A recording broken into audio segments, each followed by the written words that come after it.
Hello students. तो पिछली video में हमने पढ़ा था न्यूटन्स लॉज ऑफ मोशन, यानी हमने पिछली वीडियो में न्यूटन के लॉज ऑफ मोशन के बारे में पढ़ लिया था, जो कि पहला नियम था उसका, यानी Newton's first law, Newton second law और न्यूटन थर्ड लॉ। अगर आपने नहीं देखा तो आप पिछली वीडियो में जाकर देख सकते हो, उनको समझ सकते हैं। ठीक है, ज़्यादा कॉम्प्लिकेटेड चीज़ नहीं है, बहुत ईजी है। और इस वीडियो में हम पढ़ने वाले हैं इम्पल्स के बारे में, और फिर एक दो चीज़ें और, linear momentum, conservation of linear momentum, जो भी हो पाएगा इस वीडियो में। तो इम्पल्स क्या होता है? इम्पल्स क्या होता है आप लोगों का, जब बहुत ज़्यादा फोर्स, यानी जब एक लार्ज अमाउंट ऑफ फोर्स किसी छोटे समय के लिए लगता है किसी चीज़ पर, तब हम बोलते हैं वहाँ पर इम्पल्स इफेक्ट क्रिएट हुआ है, यानी वहाँ पर इम्पल्स काम कर रहा है। ठीक, और इसका जो फॉर्मूला होता है जे, इसको हम डिनोट करते हैं जे से, और ये होता है एफ इंटू डेल टी। अब ये जो टाइम है ये लगभग ज़ीरो के बराबर होता है।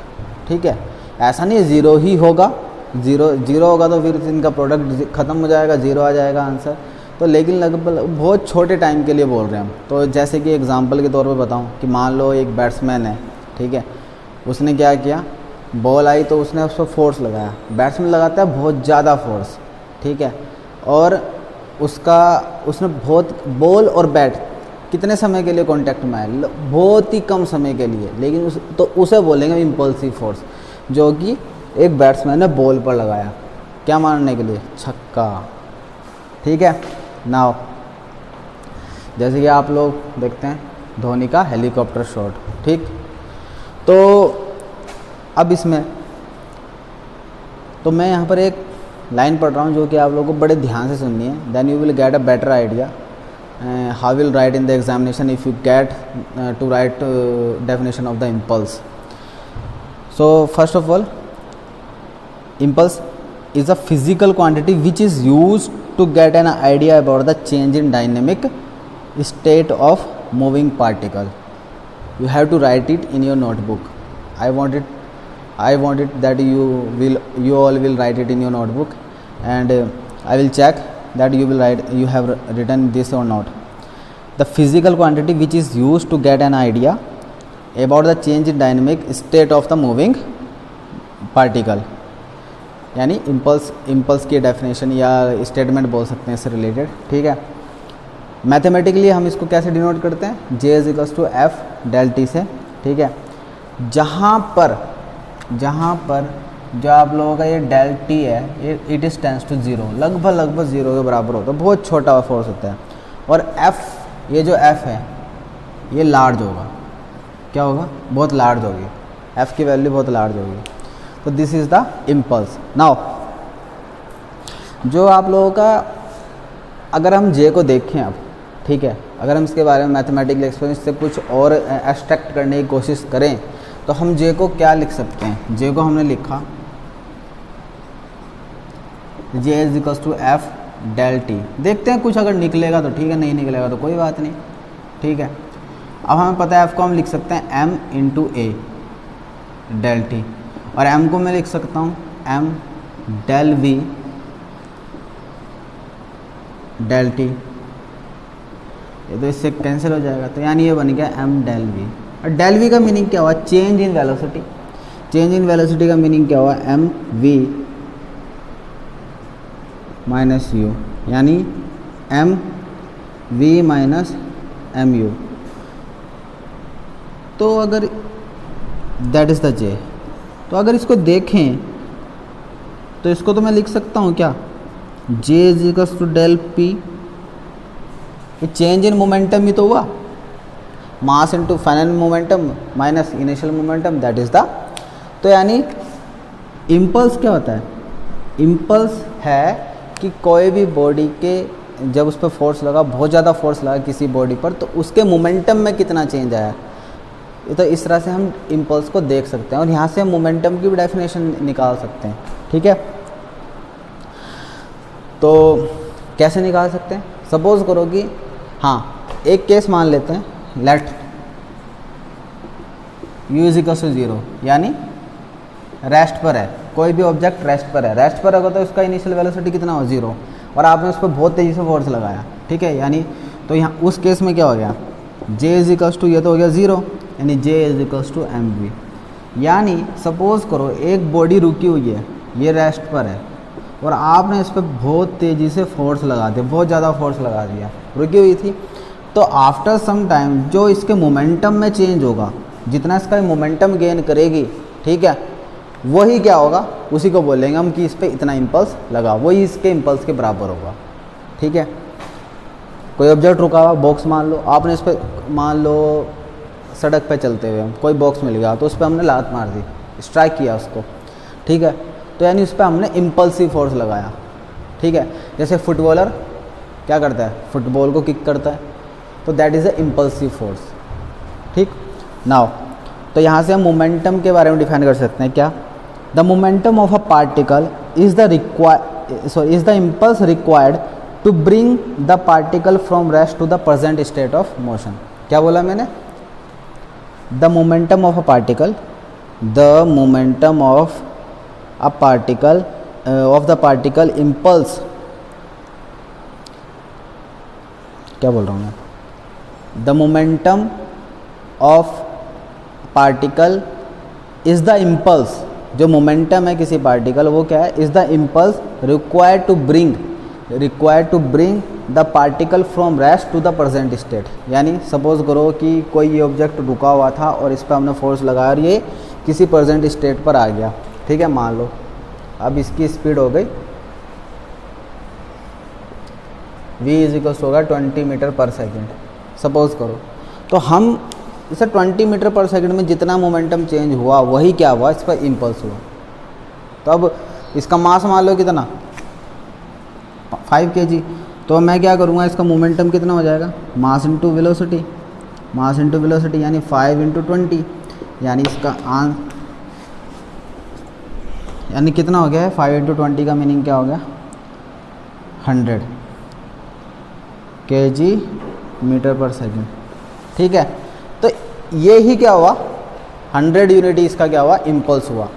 अच्छा, अब इम्पल्स की अगर हम यूनिट के बारे में बात करें तो क्या होगी, इम्पल्स की जो यूनिट होगी वो होगी न्यूटन। क्या, न्यूटन, और इसकी कितनी होगी, सेकंड, तो न्यूटन सेकंड। फोर्स की होगी न्यूटन और टाइम की है सेकंड, तो Newton second is the unit of impulse. ठीक है, इसके एग्जाम्पल देख लेते हैं, कुछ कैसे समझेंगे आप एग्जाम्पल को। देखो, जब आप लोग क्रिकेट खेलते होंगे, कोई भी चीज़ खेलते होंगे, जब बॉल कैच करने के लिए आते हैं तो हम क्या करते हैं, अपने हैंड्स को थोड़ा सा पीछे लेते हैं।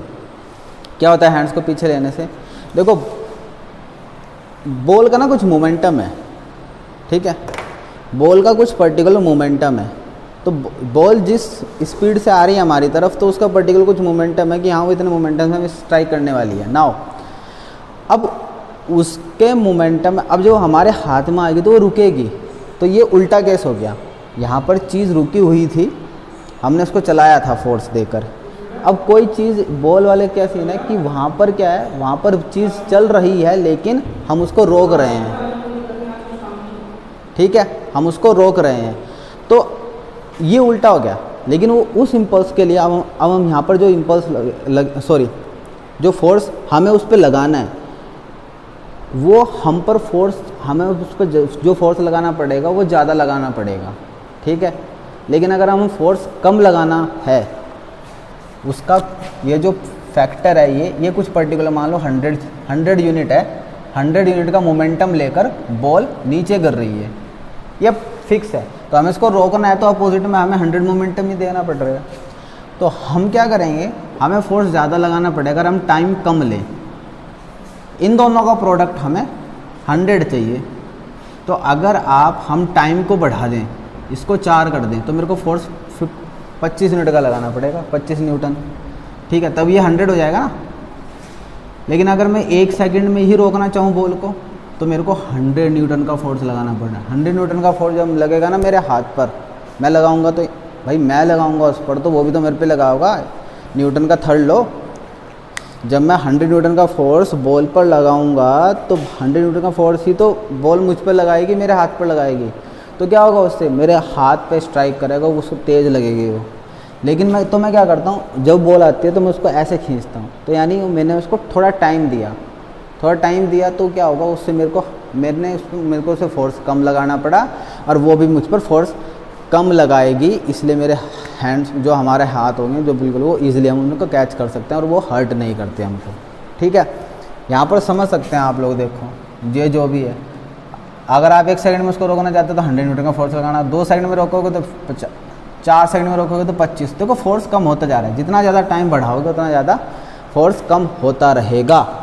ठीक है, तो इसीलिए हम क्या करते हैं, थोड़ा सा टाइम देते हैं कैच करते हुए, ऐसे खींचते हैं उसको। ठीक है, नाउ अब ये जो पक्का फ्लोर होता है हमारे घरों में, मान लो आपके घरों में पक्का फ्लोर है, पत्थर लगा हुआ है, कुछ भी है, सीमेंटेड है, तो आप उस पर कूदिए, आप उस पर ऊपर से कूदिए और अपने घुटनों के बल कूदिए, आपके घुटने टूट जाएंगे। ठीक है, क्यों?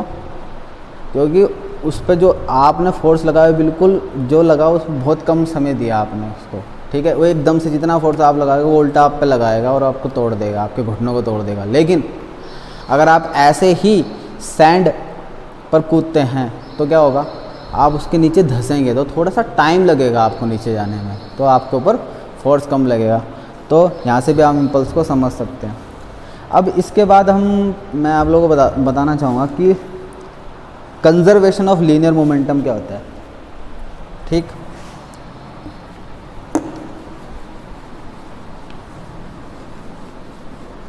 उसे समझने से पहले आप लोगों को समझना पड़ेगा what is inertial and non inertial frame of reference.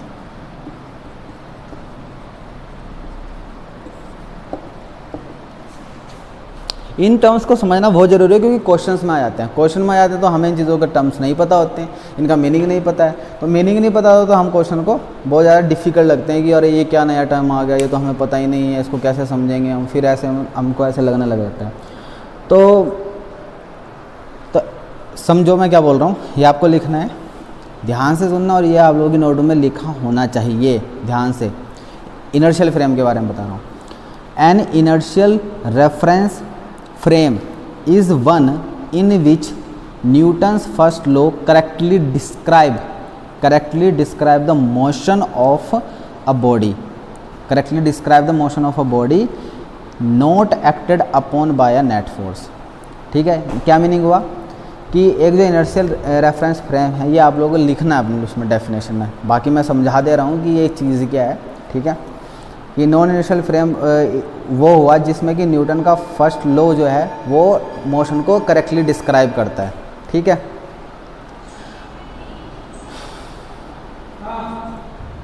देखो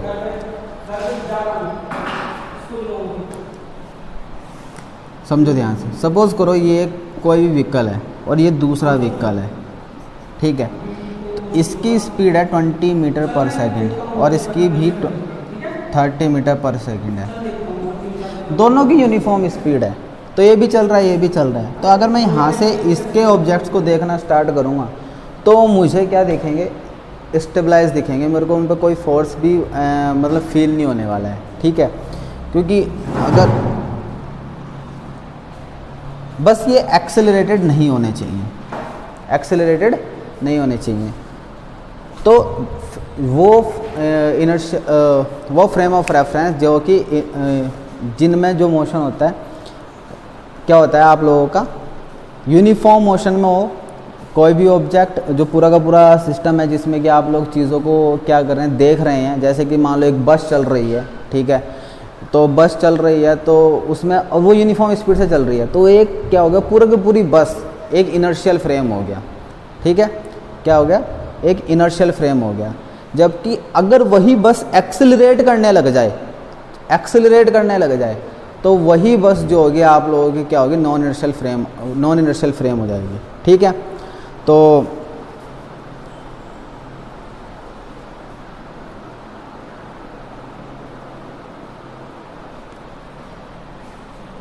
आप ये भी बोल सकते हैं इनर्शियल फ्रेम ऑफ रेफरेंस वो होते हैं जिनमें न्यूटन्स का फर्स्ट लॉ वैलिड होता है। ठीक है, न्यूटन के लॉस ऑफ मोशन जो है वैलिड होते हैं, उन पे लग जाते हैं, मतलब इजीली वहाँ पर इनर्शियल फ्रेम में न्यूटन के लॉस ऑफ मोशन वैलिड होते हैं, वहाँ पर उनको हम अप्लाई करते हैं। जबकि नॉन इनर्शियल फ्रेम में क्या होता है, न्यूटन के लॉज वैलिड नहीं होते। अब क्यों नहीं है, तो इसको समझाने की कोशिश करूँगा मैं। देखो समझो इस बात को। न्यूटन का फर्स्ट नियम ये बोलता है कि अगर किसी ऑब्जेक्ट पर फोर्स, रेस्ट पर है वो, अगर उस पर फोर्स लगता है तो चलना स्टार्ट कर देना चाहिए, ठीक है। और अगर रुका है तो रुका रहेगा, चल रहा है तो चलता रहेगा जब तक कि उस पर फोर्स ना लगे। न्यूटन का फर्स्ट नियम क्या बोलता है, if an object is at rest और moving in a uniform motion then it will remain in rest और in uniform motion until and unless an external force applied to it. यानी जब तक कि किसी ऑब्जेक्ट पर बाहर से फोर्स ना लगे तो वो चलेगा नहीं और एक्सेलरेट नहीं करेगा। अगर चल रहा है तो एक्सेलरेट नहीं करेगा, लेकिन अगर बाहर से फोर्स लगता है तो उसे एक्सेलरेट करना चाहिए, चलना भी चाहिए, ठीक है। तो इस बात को समझो। सपोज करो एक बस है, ठीक, और यहाँ पर बंदा बैठा हुआ है, ये सीट्स हैं, ये ड्राइवर है, ये यूनिफॉर्म मोशन में चल रहा है, लेट से 20 मीटर पर सेकेंड। अब इसने कोई कुछ देखा, क्या हुआ, जो भी हुआ, चोर आया, क्या आया, ठीक है, इसने कोई देखा और इसने एक्सेलेरेटर दबा दिया। एक्सेलेरेटर दबाया तो ये जो है अब बस जो एक्सेलरेट करने लग जाएगी, बड़ी तेज़ी से जाएगी। लेकिन जो यहाँ पर बंदा बैठा होगा उसको ना फोर्स फील हो रहा होगा, पीछे से एक फोर्स फील हो रहा होगा, जैसे कि वो ऐसे ऐसे फील करेगा, बिल्कुल मतलब पीछे से जो सीट है उस पर ऐसा लग रहा होगा कि ये सीट जो है मुझ पर फोर्स लगा रही है, ठीक है। अब वो सीट उस पर फोर्स लगा रही है, उसको फील हो रहा है, उस पर फोर्स लग रहा है, लेकिन क्या वो बंदा मूव कर रहा है? नहीं कर रहा है, वो एक्सिलरेट हो रहा है, बस एक्सिलरेट हो रही है। तो हमको फील हो रहा है कि हाँ, उस बंदे को जो यहाँ पर बैठा हो, इस बंदे को फील हो रहा है कि ये सीट इस पर फोर्स लगा रही है, और लग भी रहा है, लेकिन वो मूव नहीं कर रहा है। तो यहाँ पर क्या हो गया, न्यूटन का फर्स्ट लॉ क्या हो गया, इनवैलिड हो गया, वॉयलेट हो गया, ठीक है। तो यहाँ पर जो हो गया, न्यूटन के फर्स्ट लॉ का वॉयलेशन हो गया। तो नॉन इनर्शियल, तो ऐसे फ्रेम ऑफ रेफरेंस को जो कि एक्सेलरेटेड होगा या फिर रोटेटिंग होगा। एक और एग्जांपल है रोटेटिंग वाला। तो जैसे कि आप लोग मेले में गए होंगे, वो मैरी गो राउंड वाले झूले होते हैं, ठीक है, यहाँ पर ऐसे करके, और ये इसमें घूम रहे हैं आप लोग, ठीक है। कोई भी रोटेटिंग ऑब्जेक्ट हो गया, इस पर आप बंदा यहाँ पर बैठा हो और इसमें ऐसे ऐसे घूम रहे हैं हम, ठीक है, एक किसी पॉइंट के चारों तरफ रोटेट कर रहे हैं। तो हमको ऐसा लगता है, हमको ना होल्ड करके रखनी पड़ती हैं चीज़ें, ठीक है, ताकि हम बाहर ना गिरें। यानी हमको फोर्स लगाना पड़ रहा है अपने आप को रोकने के लिए, फोर्स लगाना पड़ रहा है रुकने के लिए। जबकि फोर्स लगाते कब हैं, जब किसी चीज़ को चलाना है। तो फोर्स लग रहा है लेकिन हम मोशन में, तब भी रेस्ट पर हैं। तो यानी यहाँ पर भी क्या हो गया, वॉयलेशन हो गया न्यूटन के फर्स्ट नियम का, फर्स्ट लॉ का। तो ऐसे ये जो चीज़ें हैं जिनमें आप लोग दो एग्जांपल याद रखना, एक एक्सेलरेटेड ऑब्जेक्ट और एक हो गया आप लोगों का सर्कुलर मोशन या फिर रोटेटिंग। तो ऐसी चीज़ों में जो कोई भी पार्टिकल हो गए तो उनके लिए जो फ्रेम ऑफ रेफरेंस होंगे, जैसे कि हो गया आप लोगों का एरोप्लेन, जब वो टेक ऑफ करता है तो रनवे पर चलता है तो एक्सीलरेट करता है बहुत ज़्यादा। तो उस समय जितने भी सारे बंदे उसके अंदर हैं वो क्या है, नॉन इनर्शियल। उस समय एरोप्लेन क्या है, नॉन इनर्शियल फ्रेम में है, नॉन इनर्शियल फ्रेम है। और कोई भी यूनिफॉर्म मोशन से चल रही है या स्टॉप है, रुकी हुई है, तो उसको हम क्या नहीं बोलेंगे, उसको हम ये नहीं बोल सकते कि वो नॉन इनर्शियल फ्रेम है, उसको हम इनर्शियल फ्रेम बोलें। कोई भी ऑब्जेक्ट रुका हुआ है या पूरा का पूरा क्या बोलते हैं, चल रहा है। और ऑब्जेक्ट नहीं बोलना है, ऑब्जेक्ट कोई फ्रेम ऑफ रेफरेंस नहीं होता। कोई भी चीज़ है, कोई भी बड़ी सी चीज़ जिसके अंदर बहुत सारी चीज़ें, ऑब्जेक्ट्स रखे हुए हैं, तो वो हमारे जैसे कि इस रूम में मैं बैठा हुआ, तो ये मेरे लिए एक इनर्शियल फ्रेम ऑफ रेफरेंस है, क्योंकि ये रुका हुआ है और मैं इसके अंदर हूँ, ठीक है। ये फ्रेम पूरा का पूरा, इसके अंदर मैं एक ऑब्जेक्ट की तरह काम कर रहा हूँ। तो ये होता है आप लोगों का इनर्शियल और non inertial frame of reference. तो इसके बाद आई होप कि आप लोगों को समझ में आएगा। नहीं आएगा तो आप मुझे बताइए, मैं आप लोगों को दोबारा समझाने की कोशिश करूँगा, ठीक है, दोबारा इस पर वीडियो बनाने की कोशिश करूँगा, ठीक है। देन इसके बाद जो नेक्स्ट वीडियो हम पढ़ने वाले हैं, इसके आगे कुछ टर्म्स जिसमें हम law of conservation of linear momentum के बारे में पढ़ेंगे।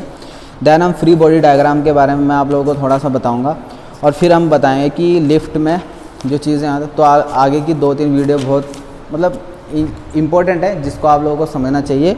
लेकिन उसके लिए आप लोगों को ये वीडियो देखना बहुत ज़रूरी है।